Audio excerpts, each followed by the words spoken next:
పరిశోధనతో హృదయాల్ని పరిశోధించే వాని పట్ల మనం ఎంత శ్రద్ధ ఉండాలి చెప్పండి. నేను ప్రార్థన చేస్తేనే దేవుడు పలుకుతాడేమో, పిలిస్తేనే పలుకుతాడేమో అని అనుకోకండి. దేవా నువ్వు మాట్లాడే దేవుడు అంట, నేను నిన్ను ప్రభువా నువ్వు పిలిస్తేనే నువ్వు నన్ను చూస్తావు మాట్లాడతావు అని అనుకోకండి. అందరి పైన ఆయన దృష్టి ఉంది. ఎందుకంటే ఈ భూమి మీదకి వచ్చిన ప్రతి మనిషి మానవ జన్మ వెనుక, మానవ జన్మ రావటానికి గల కారణం, ఎదిగి ప్రసంగానికి టైటిల్ వేసావంటే అసలు యేసుక్రీస్తు గురించి అవగాహన లేని విధంగా ఉంది ప్రపంచం. యేసుక్రీస్తు గురించి అవగాహన లేని వారిగా ఉన్నారు, అర్థం చేసుకోలేని వారిగా ఉన్నారు. మాది మాకొందలే అనుకుంటున్నారు, ఎవరిది వారి కొందలే అనుకుంటున్నారు. ఎవరికి ఏదున్నా, ఎవరికి ఎంతున్నా, మీకెంతున్నా అందనందు సృష్టింపబడి ఈ రోజు క్రీస్తునందు బాప్తిసం పొందడమే కాదు, ఒకవేళ వాక్యాన్ని పాటిస్తే క్రీస్తు ద్వారా నిత్య జీవానికి వెళ్ళడమే కాదు, మానవ జన్మ ఈ భూమి మీదకి రావటం కూడా క్రీస్తునందు అంట. ఏం చేయబడిందంట? క్రీస్తు యేసునందు సృష్టింపబడిన వారమై, క్రీస్తు యేసునందు సృష్టింపబడిన వారము, క్రీస్తు యేసునందు. ఎంత దేవుని ఆలోచన చూడండి. అంటే ఎవరి ద్వారా చేసుకున్నాడంట? ఎవరిని చూసి మనల్ని నిర్మించుకున్నాడంట?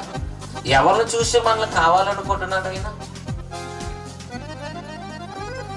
బాగా వినండి, ఆందోళనతో ఉన్నవారు వినండి, నేను బాగోలేదనేటువంటి వారు వినండి, అందంగా లేదు అనుకునేటువంటి వారు వినండి, నాకు ఏదో లేదని అనుకునేవారు కూడా శ్రద్ధగా వినండి, భవిష్యత్తు లేదని అమాయకంగా ఉన్నవారు అందరూ శ్రద్ధగా వినాలి. ఎందుకంటే ఇక్కడ నీ జన్మ, నీ బ్రతుకు ప్రారంభం, నీ జన్మ వెనక ఎవరున్నారో చెప్తున్నాడు. ఎవరిని చూసి బాబు నీకు ఈ ఆకారం వచ్చింది? ఎవరిని చూసి నీకు ఈ స్టైల్ వచ్చింది? ఎవరిని చూసి నీకు ఈ పనులు వచ్చింది? ఎవరిని చూసి నీకు ఈ వ్యవస్థ ఎలా వచ్చింది? ఇప్పుడు వ్యవస్థ చెడిపోతున్నప్పుడు ఎవరు చూపిస్తాం? సమాజాన్ని చూపిస్తాం.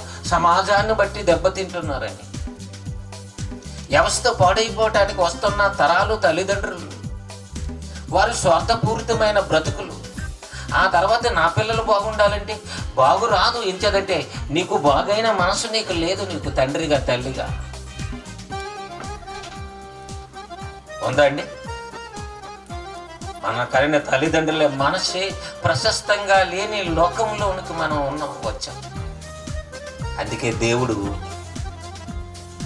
ఈ చుట్టూ ఉన్న సమాజాన్ని, వీరందరినీ దృష్టిలోకి పెట్టుకోవడం కాక, ఒకనాడు మానవ జన్మ వెనకున్న రహస్యాన్ని ఒకసారి చెప్పు.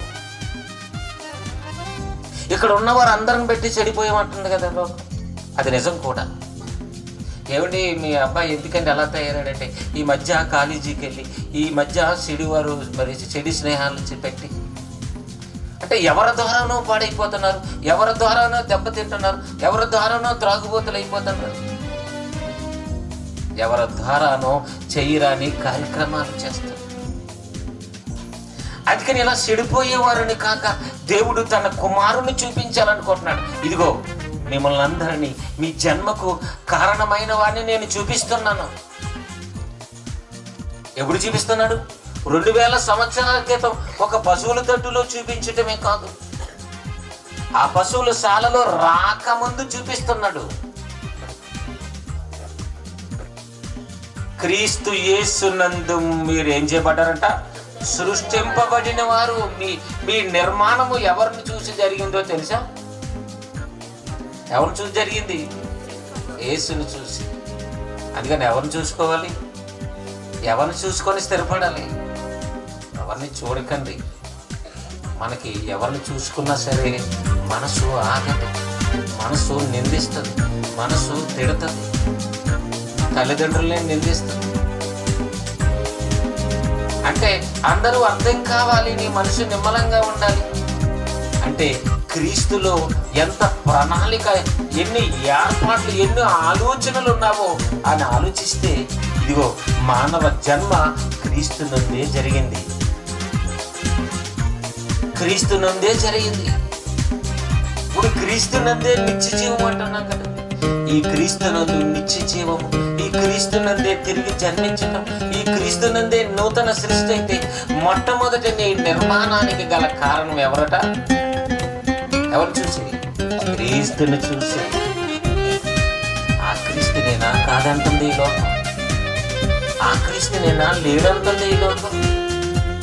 అలా అంటుంది, అలా చేస్తుందంటే ఇగో క్రీస్తును అంగీకరిస్తున్నట్టు వారికి, లేక దైవం గురించి మరింత అవగాహన కలిగించడానికి సాతాను ఎన్నో అడ్డులు ఆటంకాలు వేస్తుంది అనుకుంటున్నాం అని అనుకుంటుంది. కానీ ప్రపంచం, లేక క్రైస్తవ ప్రపంచం కానీ సాతాను ఒక రకంగా మంచి ప్రేరణ ఇస్తుంది.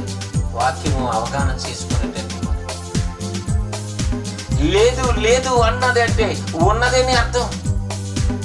ఒక అబద్ధకుడు, ఒక తిరుగుబోతు, ఆ మాయకుడు ఏమీ లేదంటున్నాడంటే, ఇందులో ఏది లేదంటున్నాడంటే, కాదంటున్నాడంటే, అలా అంటున్నవాడు అమాయకుడా, మేధావా, జ్ఞానవంతుడా అని ఆలోచిస్తే వారిలో ఏమీ లేదు గనక ఏమీ లేదంటున్నాడు. వానికి క్రీస్తుని గురించి తెలియదు గనక ఏది కాదంటున్నాడు. క్రీస్తు ఎప్పటివాడు? మీరు ఆ మాటను ఆలోచించండి. క్రీస్తునందు మనం ఎప్పటి వారు ఆలోచించండి. మన నిర్మాణానికి కారకుడు, మన ఒక ఆకారానికి కారకుడు, మన భూమి మీదకు రావటానికి కారకుడు ఎవరట? యేసుక్రీస్తు ప్రభువారండి. ఎప్పుడు వచ్చారని చెబుతాం? 2000 సంవత్సరాల కింద ఎవరో పుట్టారని చెప్పి వారికంటే తక్కువ అని చెప్పుకుంటావా? లేకపోతే అప్పుడు వచ్చిన వారు కూడా క్రీస్తునందు చెయ్యబడిన వారని నీకు తెలిస్తే ఎలా ఉంటది? ఒక ఆదాము ప్రారంభ మనిషి అయితే ఆదాము నిర్మాణము, ఆదాము కూడా ఎప్పటి వాడు అనుకోవాలి? నా తర్వాత పుట్టాడండి యేసు ప్రభు అని అంటాడండి ఆదాము.